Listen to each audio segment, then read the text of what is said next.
স্বাগত ডিবিসি সংবাদে আপনাদের সাথে আছি সামিয়া জান্নাহ। এবার জানাবো খবরের বিস্তারিত। সংস্কার কমিশনের সুপারিশ অনুযায়ী রাজনৈতিক দলগুলোর সঙ্গে আলোচনা করে পরবর্তী নির্বাচন অনুষ্ঠিত হবে। একই সঙ্গে যাতে ভবিষ্যতের নির্বাচনে ঐকমত্যের সরকার গঠিত হয় সেই লক্ষ্যে যত দ্রুত সম্ভব এই প্রস্তাবনার বাস্তবায়ন চান প্রধান উপদেষ্টা ডক্টর মোহাম্মদ ইউনূস। তিনি বলেন, এই সংস্কার সেই ইতিহাসের একটি অংশ। সকালে তেজগাঁওয়ের কার্যালয়ে সংবিধান, নির্বাচন, দুর্নীতি দমন ও পুলিশ সংস্কারের জন্য গঠিত কমিশনগুলোর প্রধানরা এই প্রতিবেদন জমা দেন। বেলা ৩টায় সংবাদ সম্মেলন করে এ বিষয়ে গণমাধ্যমকে বিস্তারিত জানানোর কথা রয়েছে। গত ৩রা অক্টোবর নির্বাচন ব্যবস্থা, বিচার বিভাগ, দুর্নীতি দমন কমিশন, পুলিশ ও জনপ্রশাসন সংস্কার কমিশন গঠন করে প্রজ্ঞাপন জারি করে অন্তর্বর্তী সরকার। পরে ৭ই অক্টোবর সংবিধান সংস্কার কমিশন গঠন করা হয়। এরপর দ্বিতীয় ধাপে গণমাধ্যম, স্বাস্থ্য, শ্রম, নারী বিষয়ক ও স্থানীয় সরকার ব্যবস্থার সংস্কার কমিশন গঠন করে সরকার। এদিকে সংস্কার কমিশনগুলোকে ৯০ দিনের মধ্যে প্রতিবেদন জমা দিতে বলা হয়েছিল। তবে প্রথম ধাপের ৫টি সংস্কার কমিশনের মেয়াদ ১৫ই জানুয়ারি পর্যন্ত বাড়ায় সরকার। এছাড়া বিচার বিভাগ সংস্কার কমিশনের মেয়াদ ৩১শে জানুয়ারি পর্যন্ত সময় বাড়ানো হয়। সুপারিশ হাতে পেয়ে প্রধান উপদেষ্টা বলেন, একটি নতুন অধ্যায়ের শুরু হলো এই প্রতিবেদনের মধ্য দিয়ে। আজকের যে আনুষ্ঠানিকতা সেটা বহু রকমের রিপোর্ট হয়, কমিটি হয়, রিপোর্ট, এবং যত তাড়াতাড়ি পারি, যত বেশি পরিমাণে এটা বাস্তবায়ন করতে পারি, বাস্তবায়ন করতে থাকবো। ভবিষ্যতে যে নির্বাচন হবে এটার ভিত্তিতে, এই চার্টারের ভিত্তিতে, সেটাও যেন ঐকমত্যের সরকার হয়। যে চার্টারকে আমরা ধরে রেখেছি তার যত কিছু এটা যেন আমাদের হাত থেকে ছেড়ে দেয়। তাহলে এই স্বপ্নের যে কন্টিনিউটি সেটা থাকবে। জিয়া অরফানেজ ট্রাস্ট দুর্নীতি মামলায় বিএনপি চেয়ারপারসন বেগম খালেদা জিয়া ও দলটির ভারপ্রাপ্ত চেয়ারম্যান তারেক রহমান সহ সব আসামিকে খালাস দিয়েছে আপিল বিভাগ। প্রধান বিচারপতি ডক্টর সৈয়দ রেফাত আহমেদের নেতৃত্বাধীন ৫ সদস্যের আপিল বিভাগ রায়ের পর্যবেক্ষণে বলেছে, মামলাটি সম্পূর্ণ উদ্দেশ্য প্রণোদিত। ২০০৭-২০০৮ সালের সেনা সমর্থিত তত্ত্বাবধায়ক সরকার থেকে শুরু করে আওয়ামী লীগের আমল পর্যন্ত সাবেক প্রধানমন্ত্রী বেগম খালেদা জিয়ার বিরুদ্ধে যে ৩৭টি মামলা হয়েছে তার মধ্যে সবচেয়ে আলোচিত জিয়া অরফানেজ ট্রাস্ট দুর্নীতি মামলা। ২০১৮ সালের ৮ই ফেব্রুয়ারি এই মামলার রায়ের পর প্রথম কারাগারে যেতে হয় বিএনপি চেয়ারপারসনকে। মামলার পর থেকেই সংসদে দাঁড়িয়ে সাবেক প্রধানমন্ত্রী শেখ হাসিনা বারবার বলেন, এতিমের টাকা মেরে খেয়েছেন খালেদা জিয়া। এতিমের যে টাকাটা নিয়ে নিয়েছে, টাকাটা দিয়ে দিলেই তো মামলা চলতো না। শুরুতেই যদি দিয়ে দিত তাহলে আর এই মামলা চলতো না। ৫ই আগস্ট পথ পরিবর্তনের পর তিনি রাষ্ট্রপতির আদেশে অন্য আরেক মামলার সাথে এই মামলার সাজা মওকুফ করা হলেও খালেদা জিয়া আইনিভাবে নিষ্পত্তির উদ্যোগ নেন। সেই সূত্র ধরে ৭ই জানুয়ারি শুরু হয় আপিল শুনানি। ৪ দিনের শুনানি শেষে এই রায় দেয় সর্বোচ্চ আদালত। একটা বিদ্বেষমূলক এবং প্রতিহিংসামূলক, এবং কার বিরুদ্ধে প্রতিহিংসা? পুরো জিয়া পরিবারের উপরে প্রতিহিংসা, সারা বাংলাদেশের বিরুদ্ধে প্রতিহিংসা। সেই প্রতিহিংসার আজকে আমাদের দেশের সর্বোচ্চ আদালত আজকে ন্যায় বিচার করে সেই প্রতিহিংসা থেকে আমাদেরকে মুক্ত করলেন, আমাদের নেত্রীকে মুক্ত করলেন, আমাদের ভারপ্রাপ্ত চেয়ারম্যানকে মুক্ত করলেন। সাবেক প্রধানমন্ত্রী শেখ হাসিনার ব্যক্তিগত জিঘাংসা চরিতার্থ করতেই এই মামলা করা হয়েছিল বলে দাবি খালেদা জিয়ার আইনজীবীর। মহামান্য সুপ্রিম কোর্টের অ্যাপিলেট ডিভিশনের ফোল্ড কোর্ট থেকে দেশনেত্রী বেগম খালেদা জিয়া সহ জনাব তারেক রহমান সাহেব এবং অপরাপর সকল আসামি ন্যায় বিচার পেয়েছেন। জিয়া অরফানেজ ট্রাস্টের নামে ২,১,৭১,০০০ টাকা আত্মসাতের অভিযোগে খালেদা জিয়া সহ ৬ জনের বিরুদ্ধে ২০০৮ সালের ৩রা জুলাই মামলাটি করে দুদক। ২০১৮ সালে বিশেষ জজ আদালত ৫ খালেদা জিয়াকে ৫ বছর কারাদণ্ডাদেশ দেয়। ওই বছরই সাজা ৫ বছর থেকে বৃদ্ধি করে ১০ বছরের সাজার রায় দেয় high court. Afrin Anwar, DBC news, Dhaka. Zia orphanage trust দুর্নীতি মামলা এবং তার বিচার কাজ ছিল প্রতিহিংসামূলক। সম্মানহানি করা হয়েছে আসামিদের। রায়ে এমন পর্যবেক্ষণ দিয়েছে আপিল বিভাগ।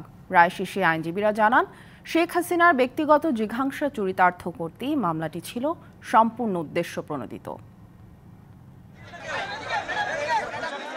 2018 সালের 8ই ফেব্রুয়ারি জিয়া অরফানেজ ট্রাস্ট দুর্নীতির মামলায় জেলে যেতে হয় বেগম খালেদা জিয়াকে। পরে নজিরবিহীনভাবে হাইকোর্টে এসে বিএনপি নেতার সাজা বাড়ানো হয়।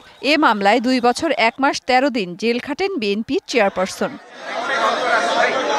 বুধবার দেয়া রায়ের পর্যবেক্ষণে প্রধান বিচারপতি সৈয়দ রেফায়েত আহমেদের নেতৃত্বাধীন 5 সদস্যের আপিল বিভাগ বলেছে মামলাটি ছিল প্রতিহিংসামূলক। আদালত তার পর্যবেক্ষণে বলেছেন এই মামলা এত বেশি বিদ্বেষপূর্ণ যে সে কারণে শুধুমাত্র আপিলকারী ব্যক্তিরাই নয়, সুতরাং যারা আপিল করেননি তাদের ক্ষেত্রেও সমানভাবে প্রযোজ্য হবে। শেখ হাসিনার ব্যক্তিগত জিজ্ঞাসাই চরিতার্থ করতে এ মামলা করা হয়েছিল বলে দাবি খালেদা জিয়ার আইনজীবীর। শেখ হাসিনা ওয়াজেদ তার ব্যক্তিগত রাজনৈতিক উচ্চাভিলাষ এবং ফ্যাসিজমকে প্রলং করার জন্য দেশনেত্রী বেগম খালেদা জিয়া, জনাব তারেক রহমান সাহেব সহ অপর আসামিদেরকে এইখানে অন্তর্ভুক্ত করেছিলেন এবং সবকিছু ছিল political scheme. Zia orphanage trust দুর্নীতি মামলা ছিল জিয়া পরিবারকে হেনস্থা করতেই বিচারের নামে প্রহসন, এমনটাই জানান আইনজীবীরা। মেহের মনি, ডিবিসি নিউজ, ঢাকা। এবার কিশোরগঞ্জ সদর মডেল থানায় মামলা হয়েছে সাবেক রাষ্ট্রপতি আব্দুল হামিদের বিরুদ্ধে। জুলাই আগস্টে বৈষম্য বিরোধী ছাত্র আন্দোলনে হামলা ও গুলি করার ঘটনায় এ মামলা করা হয়েছে। এদিকে পুলিশ, আনসার সহ আইনশৃঙ্খলা বাহিনীর যেসব সদস্যের বিরুদ্ধে গুলি চালানোর অভিযোগ রয়েছে, ভিডিও ফুটেজে দেখে তাদের গ্রেপ্তার করা হচ্ছে বলে জানিয়েছেন স্বরাষ্ট্র উপদেষ্টা। ছাত্র জনতার আন্দোলনের মুখে 5ই আগস্ট পতন হয় আওয়ামী লীগ সরকারের। দেশ ছেড়ে পালিয়ে যেতে বাধ্য হন সাবেক প্রধানমন্ত্রী শেখ হাসিনা। ঘটনার 5 মাস পর ছাত্র আন্দোলনে হামলা ও গুলির ঘটনায় এবার মামলা হয়েছে সাবেক রাষ্ট্রপতি আব্দুল হামিদের বিরুদ্ধে। আসামি করা হয়েছে শেখ হাসিনা, শেখ রেহানা, সজীব ওয়াজেদ জয়, সাইমা ওয়াজেদ পুতুল সহ 124 জনকে।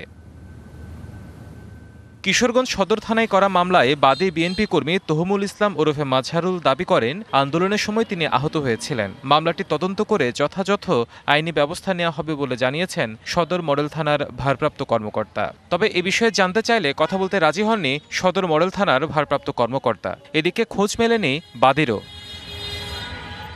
এদিকে বুধবার খিলগাঁওয়ের আনসার ও গ্রাম প্রতিরক্ষা বাহিনীর সদর দপ্তর পরিদর্শন করেন স্বরাষ্ট্র উপদেষ্টা।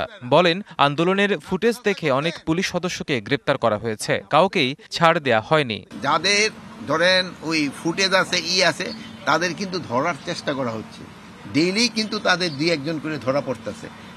আপনারা হয়তো জানেন যে মতিউর, যে ছাগল এই মতিউর, সেও কিন্তু ধরা পড়ছে, তারও কিন্তু এতদিন ধরা যায় না। মানে যে আসে না কেন সবারই কিন্তু আইনের আওতায় আনা হবে।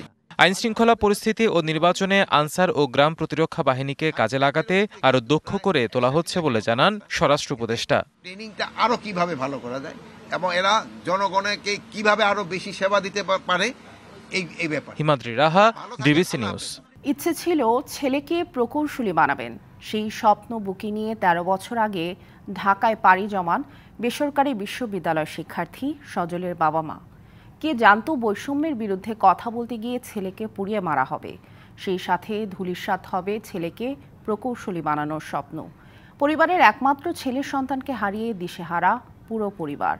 সজলের অবুঝ শিশু সারাদিন খুঁজে ফেরে তার বাবাকে। বাবার ছবি হাতে আধো আধো বলে বাবাকে খুঁজে বেড়াচ্ছে সন্তান। বাবাহীন নাতনিকে সান্ত্বনা দেবার ভাষাও হারিয়েছেন বৈষম্য বিরোধী আন্দোলনে নিহত রাজধানীর সিটি বিশ্ববিদ্যালয়ের প্রকৌশল বিভাগের শিক্ষার্থী সজলের বাবা মা।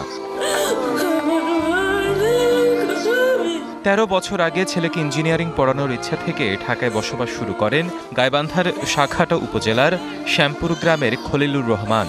কিন্তু গত 5ই আগস্ট বৈষম্য বিরোধী আন্দোলনে গিয়ে নির্মম হত্যার শিকার হন একমাত্র ছেলে সজল। পরদিন সকালে আশুলিয়া থানার সামনে শনাক্ত করা হয় ছেলের পোড়া মরদেহ। এরপর থেকেই দিশেহারা পুরো পরিবার। কারো বুকে গুলি লাগছে, বুকের এতখানি করে ফাঁকা, কানে গুলি লাগছে, এই পর্যন্ত এতখানি করে ফাঁকা। আমি তখন থেকে ছেলেকে ফোন দিচ্ছিলাম যে বাবা তুমি বাড়ি ফিরে আসো, তোমার আন্দোলন করা লাগবে না। 5ই আগস্টে উনি ইয়েতে যায়, ওখানে মিছিলে যায়, ওখানে তাকে গুলি করে মারে এবং তাকে পুড়িয়ে মারে। সজলকে ছাড়া প্রিয়তম স্ত্রীর চোখের জলও শুকিয়ে গেছে। একমাত্র সন্তানকে নিয়ে দাঁড়িয়ে অনিশ্চিত ভবিষ্যতের সামনে। আমার শাশুড়ির ছেলে নেই, সেরকমভাবে চাকরি যদি হয় ওনার ছেলে থাকলে হয়তো ওনাদেরকে দেখতো, কিন্তু এখন তো দেখার মতো কেউ নেই, আমার পাশে যে দাঁড়াবে সেরকমও কেউ নেই। এলাকাবাসী ও স্বজনদের দাবি সরকার এবং সমাজের সামর্থ্যবানরা যেন পরিবারটির পাশে দাঁড়ান। কইল যে সবসময় মনে হয় ফাটিয়া যায়, কাছিলের থেকে কিন্তু মানুষ করছি। ন্যায়ের পক্ষেই ছিল, ন্যায়ের পক্ষে কথা বলতো। এদিকে পরিবারটির সহযোগিতায় এগিয়ে এসেছে জামায়াত। এমন বিকৃতি হচ্ছে যে পুড়ে যাওয়ার পরে লাচ্ছা না যায়নি, কিছু প্যান্টের পকেটে তার একটা কার্ড ছিল। আমরা পরে সংগঠনের পক্ষ থেকে ওই পরিবারকে 2 লক্ষ টাকা আমরা ওখানে প্রদান করছি। জেলা প্রশাসনও আশ্বাস দিয়েছে পরিবারটির পাশে থাকার। সজলের মায়েরও কিছু দাবি দেওয়া আছে, সেগুলো আমরা পর্যায়ক্রমে আমরা পূরণ করছি এবং উপজেলা প্রশাসন এবং জেলা প্রশাসন সবসময় সজলের পরিবারের সাথে আছে। জুলাই বিপ্লবে যারা জীবন দিয়েছেন তাদের মূল্যায়ন হোক, বিনির্মাণ হোক বৈষম্যহীন বাংলাদেশ, এমনটাই চাওয়া নিহতের পরিবার ও স্থানীয়দের। DBC news desk. ছেলের ছাগল কাণ্ডে আলোচিত এনবিআরের সাবেক সদস্য মতিউর রহমান ও তার স্ত্রী সাবেক উপজেলা চেয়ারম্যান লায়লা কানিসকে রাজধানী থেকে গ্রেপ্তার করেছে ডিবি পুলিশ। বুধবার সকালে রাজধানীর ভাটার এলাকা থেকে তাদের ধরা হয়। এ দম্পতির বিরুদ্ধে একাধিক মামলা রয়েছে।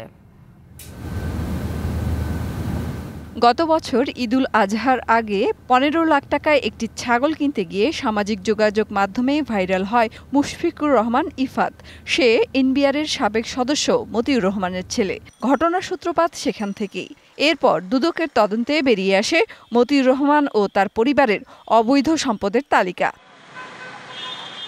গত 6 জানুয়ারি তাদের বিরুদ্ধে দুদক 3টি মামলা করে। 124 কোটি টাকার অবৈধ সম্পদ অর্জন ও সম্পদের তথ্য গোপনের অভিযোগে মতিউর রহমান ও তার প্রথম স্ত্রী লায়লা কানিজ এবং ছেলে মেয়ের বিরুদ্ধে মামলাগুলো করা হয়। পরে দুদকের আবেদনে মতিউর রহমান ও তার পরিবারের সম্পত্তি ক্রোকের আদেশ দেয় আদালত। দুদকের তদন্তে দেশের বিভিন্ন জায়গায় মতিউর রহমান ও তার স্ত্রীর নামে অবৈধ সম্পদের তথ্য বেরিয়ে আসে। তথ্য পাওয়া যায় অর্থ পাচারেরও। মেহের মনি, ডিবিসি নিউজ, ঢাকা। 2012 সালের ডেস্টিনি ট্রি প্লান্টেশন লিমিটেডের গাছ বিক্রির টাকা আত্মসাতের মামলায় ব্যবস্থাপনা পরিচালক রফিকুল আমিন সহ 19 জনকে 12 বছর করে কারাদণ্ড দেওয়া হয়েছে। দুপুরে ঢাকার বিশেষ জজ আদালত 4 এর বিচারক রবিউল আলমের আদালত এ রায় দেয়। তবে এই মামলায় সাজার অধিক মেয়াদ কারাবাসে থাকায় রফিকুল আমিন এবং মোহাম্মদ হোসেনকে কারামুক্তির আদেশ দেওয়া হয়েছে।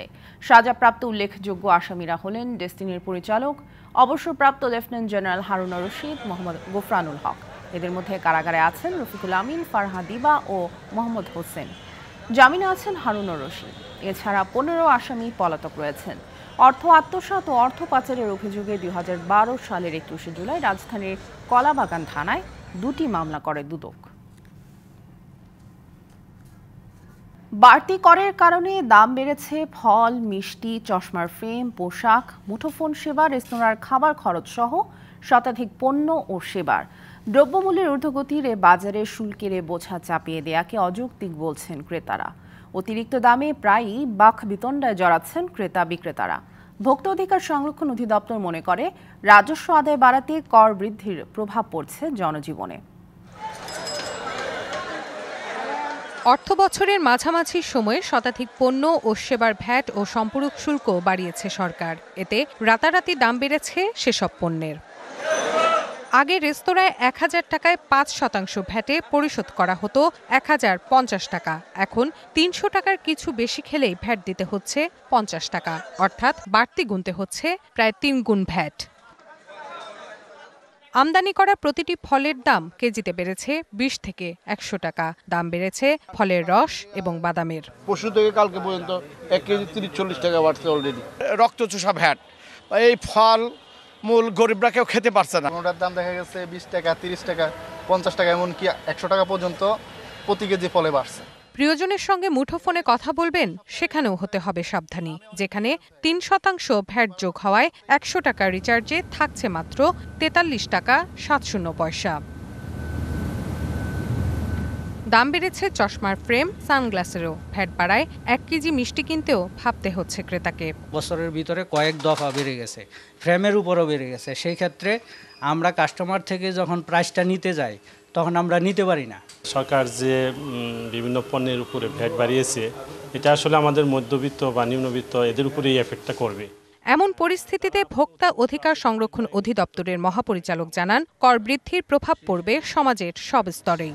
অবশ্যই এটা ভোক্তাদের উপর একটু বাড়তি চাপ আসবে, কিন্তু অন্যদিকে আবার ভোক্তাদের ব্যবহারকে যৌক্তিক পর্যায়ে সমন্বয় করে সেটা আশা করা যায় যে ভোক্তারা এটাকে ইতিবাচকভাবে দেখবে। ক্রেতাদের নাভিশ্বাস উঠলেও রাজস্ব আয় বাড়াতে সরকারের এমন সিদ্ধান্ত ইতিবাচক বলেও মনে করেন তিনি। এটার সাথে দ্বিমত করার মতো আমার কাছে তথ্য নেই। Rifat Tasnuva, DBC news, Dhaka. জগন্নাথ বিশ্ববিদ্যালয়ের দ্বিতীয় ক্যাম্পাসের কাজ সেনাবাহিনীর হাতে হস্তান্তরে আর কোনো বাধা নেই। 3 কর্মদিবসের মধ্যে সেনাবাহিনী ক্যাম্পাস পরিদর্শন করে দায়িত্ব বুঝে নেবেন বলে জানিয়েছেন উপাচার্য অধ্যাপক মোহাম্মদ রেজাউল করিম। বুধবার শিক্ষা মন্ত্রণালয় বৈঠক শেষে সাংবাদিকদের সাথে মতবিনিময়ে তিনি এ তথ্য জানান। আবাসন সমস্যার সমাধান সহ বিভিন্ন দাবিতে দীর্ঘদিন ধরে আন্দোলন করছিলেন শিক্ষার্থীরা। দাবি আদায়ে সচিবালয়ে শিক্ষা মন্ত্রণালয়ে যাওয়ার কর্মসূচি পালন করেন তারা। এমন পরিস্থিতিতে বিশেষ আলোচনার উদ্যোগ নেওয়া হয়। বুধবারের সভা শেষে উপাচার্য জানান, বিশ্ববিদ্যালয় নির্মাণাধীন আবাসিক হলের স্টিল স্ট্রাকচারের কাজের জন্য সেনাবাহিনীকে প্রস্তাবনা দেওয়া হয়েছে। উত্তরের জেলা পঞ্চগড়ে মাঘের শুরুতেই জেঁকে বসেছে শীত। জেলা জুড়ে বইছে মৃদু শৈত্যপ্রবাহ। সকাল 9টায় তেঁতুলিয়ায় তাপমাত্রা রেকর্ড করা হয় 9.5 ডিগ্রি সেলসিয়াস। ঘন কুয়াশা আর হিমালয় থেকে আসা হিমেল হাওয়ায় নাকাল পঞ্চগড়ের মানুষ। গত 2 দিন ধরে চলছে মৃদু শৈত্যপ্রবাহ। মঙ্গলবার রাত থেকে জেলার সড়ক মহাসড়কগুলোতে কুয়াশা দেখা যায়। রাতভর বৃষ্টির মতো ঝরতে থাকে কুয়াশা। বুধবার ভোর থেকে কুয়াশার পরিমাণ আরও বেড়ে যায়। ঘন কুয়াশার কারণে মহাসড়কে হেডলাইট জ্বালিয়ে চলাচল করছে যানবাহনগুলো। অনেকে গায়ে গরম কাপড় জড়িয়ে জীবিকার তাগিদে বাইরে বের হয়েছেন। এদিকে উত্তরের আরেক জেলা চুয়াডাঙ্গায় হিমেল বাতাসে জনজীবন নাকাল। সকাল 6টায় সর্বনিম্ন তাপমাত্রা রেকর্ড করা হয় 11.6 ডিগ্রি সেলসিয়াস। শীতের কারণে সবচেয়ে বেশি ভোগান্তিতে রয়েছে খেটে খাওয়া ও ছিন্নমূল মানুষ। প্রচণ্ড শীতে কাজ করতে বেগ পেতে হচ্ছে তাদের। অসহায় ছিন্নমূল মানুষ খড়কুটো জ্বালিয়ে শীত নিবারণের চেষ্টা করছেন। জেলার হাসপাতালগুলোতেও বেড়েছে শীতজনিত বিভিন্ন রোগীর সংখ্যা। এদিকে ঠাকুরগাঁওয়ের শীতের প্রকোপ ক্রমেই বৃদ্ধি পাচ্ছে। ঘন কুয়াশার চাদরে ঢেকে গেছে পুরো জেলা। তীব্র শীত আর কুয়াশার কারণে বিপর্যস্ত হয়ে পড়েছে জনজীবন। কুমিল্লা সীমান্তে 54 বছর সম্প্রীতির পুকুরে কাঁটা তারের বেড়া নির্মাণ করছে ভারতের সীমান্তরক্ষী বাহিনী। 2 দেশের সীমান্ত রেখার মাঝে হওয়ায় দীর্ঘদিন ধরে উভয় প্রান্তের মানুষ তাদের প্রয়োজনীয় কাজে ব্যবহার করত পুকুরটি। এদিকে পুকুরটির কাছে টহল জোরদার করেছে বিজিবি। অপরদিকে ভারতীয় অংশে টহল বাড়িয়েছে বিএসএফ। পুকুরের এক পাশে কুমিল্লা সদর উপজেলার জগন্নাথপুর ইউনিয়নের শাহপুর এলাকা, আরেক পাশে ভারতের ত্রিপুরা রাজ্যের সিপাহী জেলার সোনামুড়া থানার সূর্যনগর। পুকুরটির 1/3 পড়েছে ভারতে, বাকিটা বাংলাদেশে। এতদিন বেড়া না থাকায় 2 অংশের বাসিন্দারাই সম্প্রীতির সাথে একই পুকুর ব্যবহার করে আসছিলেন। পাসপোর্ট ছাড়া মানুষ যাতায়াত করত এপার ওপার, এমনকি রয়েছে আত্মীয়তার সম্পর্ক। কিন্তু কিছুদিন আগে সেখানে কাঁটাতারের বেড়া নির্মাণ শুরু করে বিএসএফ। আমরা এখানে মাছ ধরতাম বসছি, তারপরে বিচার বলতেছে যে মাছ না ধরতাম। আমরা এখানে জনগণ চলাফেরা করতে হবে, ওইদিকে মনে করেন যাওয়া যাইতেছে না, যাইতে গেলেও এরা ধমকি দেয়। স্থানীয়দের অভিযোগ, আন্তর্জাতিক আইন লঙ্ঘন করে বিএসএফ সীমান্ত এলাকায় বেড়া নির্মাণ করার সময় স্থানীয়রা আপত্তি করলে এলাকার লোকজনকে হুমকি দেয় বিএসএফ। পাশাপাশি সীমান্তে বসবাসকারীরা চলাফেরা করতেও আতঙ্কে রয়েছেন। বাংলাদেশিদের হাঁটা করতেছে রুট দিয়ে হাঁটতে দিতেছে ইন্ডিয়ান বিএসএফ, দেখতে গুল্লি মারবো। আমরা তো জানি না গভর্নমেন্ট এবং ইন্ডিয়ান গভর্নমেন্ট কি চুক্তি করছে, কি করছে আমরা জানি না। একদম আমরা করতে পারিলে বেড়ার সামনে বাংলাদেশের মানুষ যখন ওইখানে যাইবো, ইন্ডিয়ার যদি বিএসএফ এ গুল্লি করে মাইরে ওলায়, তারা হেরা মানে কইব যে তার কাটার বেড়া কাটতে গেছে। এদিকে বিজিবি জানায়, আগের চুক্তি অনুসারে বিএসএফ সীমান্তে বেড়া নির্মাণ করছে, তবে নকশার বাইরে কোনো কাজ করলেই বাধা দেয়া হচ্ছে। চুক্তিতে যেহেতু আছে, চুক্তি অনুযায়ী তারা কাজ করতেছে। সো এখানে আমরা কিন্তু তাদেরকে কাঁটাতারের বেড়া নির্মাণের বিষয়টাতে আমরা ক্লোজলি মনিটর করতেছি যে তারা চুক্তি অনুযায়ী কাজ করছে কিনা। যখন চুক্তির বাইরে কোনো কিছু করার চেষ্টা করে আমরা বাধা দিই, ওরা স্টপ করে দেয়। স্থানীয়দের নিরাপত্তায় সীমান্ত এলাকায় টহল জোরদার করেছে বিজিবি। DBC news desk. ঠাকুরগাঁওয়ের বালিয়াডাঙ্গি উপজেলার বেউরঝাড়ি সীমান্ত দিয়ে অবৈধভাবে অনুপ্রবেশের সময় ভারতীয় সীমান্তরক্ষী বাহিনীর কাছে আটক হন এক বাংলাদেশি। মঙ্গলবার রাতে ওই সীমান্তে এ ঘটনা ঘটে বলে নিশ্চিত করেছেন ঠাকুরগাঁও 50 বিজিবির অধিনায়ক লেফটেন্যান্ট কর্নেল তানজির আহমেদ। তবে আটক ব্যক্তির পরিচয় এখনো জানা যায়নি। বিজিবি অধিনায়ক জানান, রাতে সীমান্তের শূন্য রেখা অতিক্রম করে ভারতের ভেতরে প্রবেশ করলে ওই বাংলাদেশিকে আটক করে নিয়ে যায় বিএসএফ। এছাড়া সেই বাংলাদেশিকে ফেরত নিতে বিজিবি যোগাযোগ করছে বলেও জানানো হয়।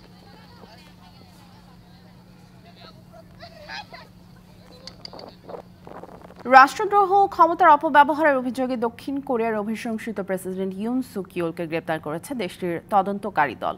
রয়টার্স বলছে, স্থানীয় সময় বুধবার সকালে রাজধানী সিওলে নিজ বাসভবন থেকে তাকে গ্রেপ্তার করা হয়। এর আগে ভোর থেকে দ্বিতীয় দফায় গ্রেপ্তারের চেষ্টায় ইয়োলের বাসভবনের সামনে অবস্থান নেন তদন্তকারীরা। এরপর ব্যারিকেড অতিক্রম করে তদন্তকারী একটি দল বাসভবনে প্রবেশ করে। এ সময় বাকবিতণ্ডায় জড়িয়ে পড়ে ইউনের সমর্থক ও আইন শৃঙ্খলা বাহিনীর সদস্যরা। পরিস্থিতি নিয়ন্ত্রণে মোতায়েন করা হয় ৩,০০০-এরও বেশি কর্মকর্তা। এ সময় শত শত ইউনপন্থী বিক্ষোভকারী ও তার দল পিপলস পার্টির সদস্য ছিলেন। এছাড়া তদন্তকারীদের একটি দল বাসভবনে প্রবেশ করায় উল্লাস করতে দেখা যায় ইউলের বিরোধীদের। এরই মধ্যে গ্রেপ্তার করা হচ্ছে ইউলের নিরাপত্তা পরিষেবার ভারপ্রাপ্ত প্রধান কিম সুং হনকে। সপ্তাহব্যাপী দাবানলের ভয়াবহতা দেখছে যুক্তরাষ্ট্রের দ্বিতীয় বৃহত্তম শহর লস অ্যাঞ্জেলেস। আগুনের থাবায় গ্রাস করে নিয়েছে হাজারো বাড়িঘর। এরই মধ্যে স্থানীয় সময় সোমবার রাতে ভেঞ্চুরা কাউন্টি জুড়ে ছড়িয়ে পড়েছে দাবানল। এ সময় ঘন্টায় ৭০ মাইল বেগে দমকা হাওয়া বয়ে যায়। এখন পর্যন্ত দাবানলে মৃতের সংখ্যা বেড়ে দাঁড়িয়েছে ২৫ জনে। দাবানলের সবচেয়ে ক্ষতিগ্রস্ত আল্টাডেনায় অবশিষ্ট নেই কোনো কিছুই। পাল্টে গেছে কাউন্টিটির পুরো চিত্র। আল্টাডেনা কাউন্টির বাসিন্দা অ্যারন লুবেরি, পেশায় আইনজীবী। দাবানলের রাতে ৪ দেয়ালের কংক্রিটের যে বাড়িটি রেখে গিয়েছিলেন, আজ তার কিছুই অবশিষ্ট নেই। দাবানল ছড়িয়ে পড়ার আগে স্ত্রী ও সন্তানদের নিয়ে নিজ বাড়িতেই ছিলেন। আগুন ছড়িয়ে পড়লে স্বজনদের নিয়ে কোনো উপায় না পেয়ে বের হয়ে পড়েন। কয়েকদিন পর এলাকায় আগুন কিছুটা নিয়ন্ত্রণে এলে প্রয়োজনীয় জিনিস নিতে ফিরে এসে দেখেন কিছু আর বাকি নেই। ফিরে এসে যা দেখলাম তার জন্য আমি মোটেও প্রস্তুত ছিলাম না। এই বাড়িটিতে আমার সন্তানদের বেড়ে ওঠা, তাদের প্রয়োজনীয় কিছু জিনিস নিতে এসেছিলাম, কিন্তু আগুন সব গ্রাস করে নিয়েছে। আমি আমার সন্তানদের গিয়ে কি জবাব দিব? শহরটির যতদূর চোখ যাচ্ছে তত দূরই পুড়ে ছাই হওয়া ধ্বংসস্তূপ। দেখে বোঝার উপায় নেই ১ সপ্তাহ আগেও জাঁকজমকে মোড়া ছিল লস অ্যাঞ্জেলেসের এই এলাকাগুলো। আল্টাডেনায় শত শত উদ্ধারকারী দল পুড়ে যাওয়া ধ্বংসস্তূপে মৃতদেহের সন্ধান করে যাচ্ছেন। দাবানলের কারণে হাজারো মার্কিনীর ঠাঁই হয়েছে অস্থায়ী তাঁবুগুলোতে। খোলা আকাশের নিচে তাদেরকে বিতরণ করা হচ্ছে খাদ্য, পানি ও পোশাক। Hasna Akhtar, DBC news desk. Cricket বোর্ডে হাতে গোনা ২-১টা জায়গায় পরিবর্তন এসেছে, বাকি জায়গায় স্বৈরাচারের প্রেতাত্মারা বসে আছে, এমন অভিযোগ করেছেন বিএনপির জাতীয় নির্বাহী কমিটির ক্রীড়া সম্পাদক আমিনুল হক। বিসিবিতে বৈষম্য বিরোধী আন্দোলনে গুলি চালানোদের প্রকাশ্যে দেখা যাওয়া নিয়ে ক্ষোভ প্রকাশ করেন তিনি। জেনে কিংবা না জেনে বিসিবি সভাপতির সাথে প্রকাশ্যে বৈষম্য বিরোধী আন্দোলনে গুলি ছোড়ার অভিযোগ থাকা নারায়ণগঞ্জের এস এম রানা জানিয়ে ইতিমধ্যেই বইছে সমালোচনার ঝড়। ডিবিসি নিউজের সংবাদ প্রচারের পরদিন ক্ষোভ ঝেড়েছেন বিএনপির জাতীয় নির্বাহী কমিটির ক্রীড়া সম্পাদক আমিনুল হক। বিসিবিতে ২-১টি জায়গা ছাড়া বেশিরভাগ জায়গায় আওয়ামী লীগের লোক বসে আছে বলে অভিযোগ করেছেন তিনি। তো সংস্কারের সাথে আপনাদের যে কাজের যদি মিল না থাকে, তাহলে বাংলাদেশের মানুষ কিন্তু আপনাদের যে কর্ম তৎপরতা দেখছি বা আপনাদের যে কার্যপ্রণালী দেখছি, সেগুলো কিন্তু সাধারণ মানুষ খুব ভালোভাবে নেবে না। কারণ আপনারা আওয়ামী লীগের প্রেতাত্মাদেরকে স্ব স্থানে রেখে কখনো বাংলাদেশের রাষ্ট্রীয় প্রতিষ্ঠানগুলোর সংস্কার করতে পারবেন না। এভাবে ক্রীড়া উন্নয়ন সম্ভব নয় জানিয়ে তিনি অন্তর্বর্তী সরকারের কাছে আহ্বান জানিয়েছেন ছাত্র জনতার আন্দোলনে হামলা চালানোদের দ্রুত অপসারণ করার। যেখানে এই স্বৈরাচারের প্রেতাত্মারা বসে আছে, তাদেরকে অপসারণ করেন, তাদেরকে নির্মূল করেন এবং তাদেরকে আইনের আওতায় এনে তাদের দ্রুত বিচার করুন। জিয়া ক্রিকেট টুর্নামেন্ট ২০২৪-২৫-এর চূড়ান্ত পর্বের উদ্বোধনী অনুষ্ঠান শেষে গণমাধ্যমের সাথে এসব কথা বলেন আমিনুল হক। উদ্বোধনের সময় উপস্থিত ছিলেন বিসিবি সভাপতি ফারুক আহমেদও। এই সময় তিনি গণমাধ্যমের সাথে কথা বলতে চাননি। Mamunur Rashid, DBC news, Dhaka. বৈষম্য বিরোধী ছাত্র আন্দোলনে ঢাকা কলেজের শিক্ষার্থী শামীম হত্যা চেষ্টা মামলায় সালমান এফ রহমান ও জুনায়েদ আহমেদ পলকের ৪ দিনের রিমান্ড মঞ্জুর করেছে আদালত। এছাড়াও হাজী সেলিম ও তার ছেলে সোলেমান সেলিম এবং বিচারপতি শামসুদ্দিন চৌধুরী মানিককে পৃথক মামলায় নতুন করে গ্রেপ্তার দেখানো হয়েছে।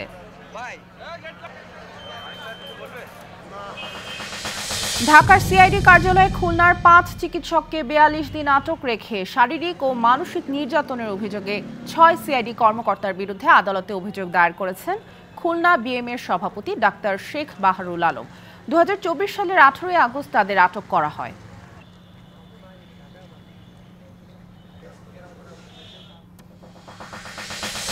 দুই ঘন্টা পর নারায়ণগঞ্জের সিদ্ধিরগঞ্জে সুতার ফ্যাক্টরি সহ দুটি কারখানার আগুন নিয়ন্ত্রণে এসেছে। আগুনে কি পরিমাণ ক্ষয়ক্ষতি হয়েছে তা এখনো জানা যায়নি। সকালে গোদনাইল চৌধুরী বাড়ি বউবাজার শান্তিনগর এলাকায় এই আগুনের সূত্রপাত হয়।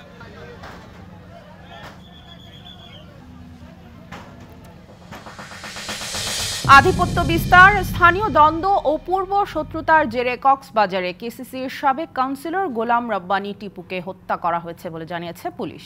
সকালে কক্সবাজারের সংবাদ সম্মেলনে এমন তথ্য জানান পুলিশ সুপার মোহাম্মদ রহমতুল্লাহ।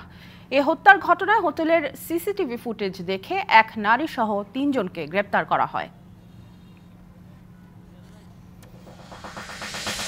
সৌদি আরবে ব্যবসায় বিনিয়োগ করা ১১ কোটি টাকা আত্মসাতের অভিযোগ উঠেছে সোহেল আহসান নামে এক প্রবাসী ব্যবসায়ীর বিরুদ্ধে। দুপুরে নোয়াখালীতে সংবাদ সম্মেলনে এ অভিযোগ করেন কয়েকজন সৌদি প্রবাসী ও তাদের পরিবার।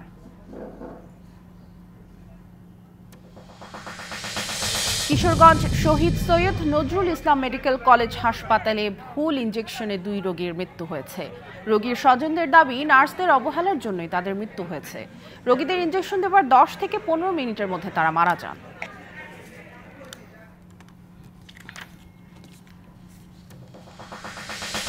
সংবাদ এই ছিল এখনকার মতো। ডিবিসি নিউজের সংবাদগুলো পড়তে ভিজিট করুন dbcnews.tv আর ভিজিট করুন ডিবিসির ফেসবুক পেজ এবং ইউটিউব চ্যানেল। ডিবিসির সাথেই থাকুন।